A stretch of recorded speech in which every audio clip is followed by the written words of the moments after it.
হাদিস আছে, ডাইরেক্ট নবী বলছে সবচেয়ে অক্ষম অপদার্থ লোক ওই ব্যক্তি যে নিজের মনের ইচ্ছা মতো চলে অথচ আল্লাহর উপরে ভরসা করে, আশা করে।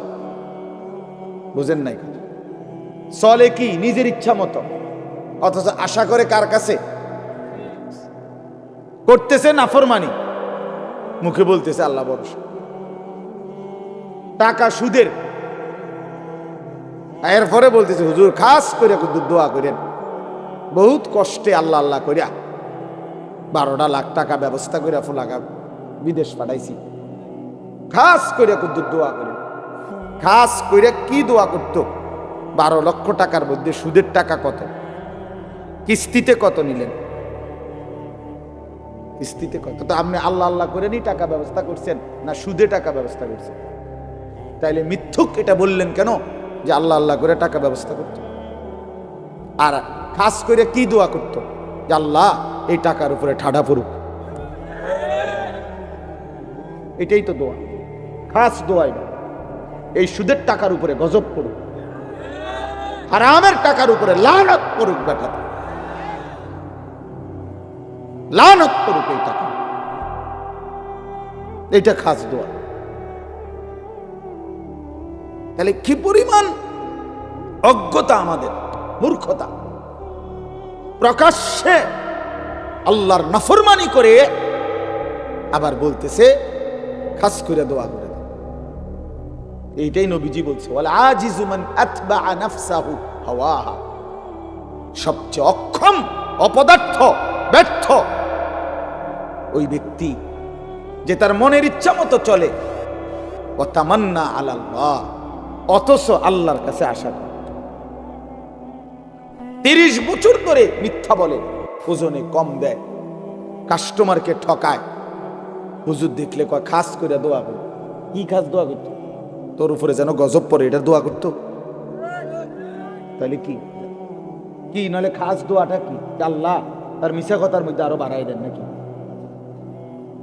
তার বাটফারির মধ্যে আরো বাড়াই দেন, এটাই করতো। এই কথা বললে হুজুরের ইমান থাকবে নি? কোন মৌলভী শব্দ দিয়ে কথা বলে তো বেটার ইমান থাকবে নি? হারামের উপরে দোয়া করা যায়নি, হারামের উপরে দোয়া করা যায় না তো বাপ। এই জন্য আপনারা জানেন না, ওরা কইতা মনে হয় শুধু এদুর বলে রায়, আমরা কিন্তু দোয়া বুঝ করেই করি। আমরা তো বেকুব ঠাওরাইয়েন না, যেটা বলা আর হেরে হেমনি কি কই, নিজের বাঁচাই এই কই, নিজেরে সেভ করে এই বলি।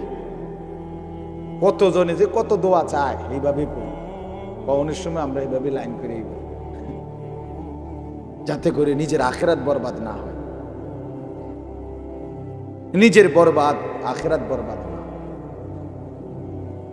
এই জন্য বাপ রাগ হয়েন না, বয়স্ক অনেক বাবাও আছেন, আপনাদেরকেও বলি, দিন না মানার কারণ কি, আল্লাহকে না মানার কারণ কি, রাসূলুল্লাহ সাল্লাল্লাহু আলাইহি ওয়াসাল্লামের সুন্নাত না বুঝার কারণ কি? শুধুই গাফলত, শুধুই কি বলেন না,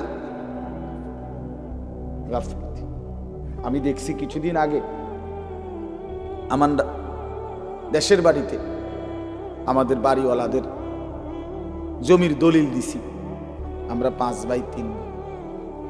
তো বাড়িওয়ালা মুরব্বী যে 2-3 ছিল, মনে 50 বার কইছে বালা কইরা চাও, বালা কইরা সব দি সই লইছি নি, ওই কোন আচ্ছা সই দি, এমনি যে সই দেয় না ভালো করে, বুড়া মানুষ হাঁটতে পারে না, মনে 50 বার কইছে চেক দাও, দলিল দলিল চেক করো, ইয়ার লগে মিলছি নি, দাগে নম্বরে কতিয়ানে কি আমনে না বলে কিচ্ছু বোঝেন না? হ্যাঁ, আমনে না বলে বোঝেন না? আপনার আখিরাতের কথা বললেন না, কথা কইছেন ভালোই, কথা ঠিকই, কিন্তু ওনার এই বয়স নাই, আছে শুধু বিড়ি খানার বয়স। বিড়ি খানার বয়সটা শুধু রয়ে গেছে, আর অন্য বয়স নেই। সাদওয়ানে গপ মারনের বয়সটা আর রয়ে গেছে, অন্য বয়স। এখনো রঙিন টেলিভিশনের মধ্যে নাচ গান দেখার সময়, হায়াত, বয়স এখনো আছে শুধু আল্লাহর ইবাদত করার, কোরআনুল করিম শুদ্ধ করার, ওযু নামাজ গোসল হালাল হারাম মেনে চলার সময় আজও হয়নি। দুনিয়া এখনো ছাড়ে নাই, কবর এখনো মনে পড়ে নাই, আখিরাত এখনো মনে। আল্লাহকুমুত তাকাসুর হাত্তা যুরতুমুল মাকাবির। আল্লাহ বলে, বান্দা আয় হায়, দুনিয়া তো তোমারে ডুবাইয়া ফেল, আখিরাত তো তোমারে ভুলাইয়া দিল, এরই মাঝে তো তুমি একদিন কবরেই পৌঁছে গেল। হাত্তা যুরতুমুল মাকাবির। এই দুনিয়ায় ডুবে থাকতে থাকতে এখনো সোফা বানাইয়া শেষ হয়েছে না, তুমি কবরে। এখনো দোতলার ছাদ ডালাই হয় নাই, তুমি তো কবরে। জিন্দিগির কত স্বপ্ন, কত পরিকল্পনা রাইখেই তো তুমি কবরে চলে গেলা, অথচ দুনিয়াও শেষ করতে পারলা না, আখিরাতও গুছাইতে পারলা না। কি হলো বলেন? একটা লোক বলেন আপনাদের দুনিয়া সাজা গুছাইয়া গেছে কি? আপনি এখন গিয়ে খবর নেন, ঘরে যান, মহিলারা বলবে পেঁয়াজ নাই, রসুন নাই, আদা নাই, চিটকারি ভাঙ্গা, বাথরুমের প্লাস্টিক দরজা এটা ভাঙ্গা গেছে। যত বাথরুমের মধ্যে প্লাস্টিকের দরজা ইডি হয়, হেন্দা ভাঙ্গা যায়, হেন্দা ভাঙ্গা যায়, চিটকারি নাই, চদর বদর, ঠিক না? বলেন না কেন? তো দুনিয়া আমরা না খুব ভালো মাত্র গুছাই নিলেন, 6 মাসের মাথায় চিটকারি নাই, কা শেষ হয় না দুনিয়া। কি হয় না? রাক্ষসে এই দুনিয়া শেষ হয় না, দুনিয়া শেষ হয়। রাসূলুল্লাহ সাল্লাল্লাহু আলাইহি ওয়াসাল্লাম বলেছেন, লাউ আন্না লি ইবনি আদম ওয়াদিয়াম মিন যাহাবিন লা আহাব্বা আন ইয়াকুনা লাহু ওয়াদিয়ান লান ইয়ামলা আফাহু ইল্লা তুরাব। এটা একটা হাদিস, আশ্চর্য হাদিস। নবী সাল্লাল্লাহু আলাইহি ওয়াসাল্লাম বলেন, শুনো, বনি আদমকে, আদম সন্তানকে যদি একটি পাহাড় স্বর্ণ দেওয়া হয়, লা আহাব্বা আন ইয়াকুনা লাহু ওয়াদিয়ান, সে অবশ্যই চাইবে তাকে 2টি পাহাড় স্বর্ণ দেওয়া হোক।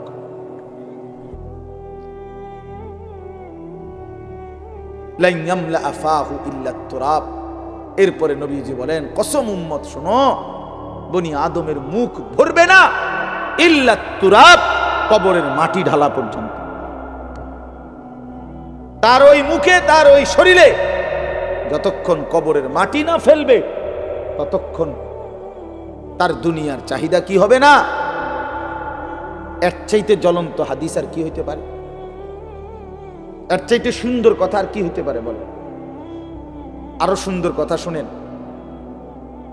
রাসূলুল্লাহ সাল্লাল্লাহু আলাইহি ওয়াসাল্লামের একজন বিখ্যাত সাহাবী হযরত উবাই ইবনে কাব রাদিয়াল্লাহু তাআলা আনহু, সাইয়্যিদুল কুররা, সাহাবীদের মধ্যে সবচেয়ে সুন্দর কোরআন পড়তেন যিনি, ওনার নাম হলো উবাই ইবনে কাব রাদিয়াল্লাহু তাআলা আনহু। এই সাহাবী বলেন, এই হাদিস এটা নবীজি আমাদের কাছে এত হাজারবার বলছে, এতবার।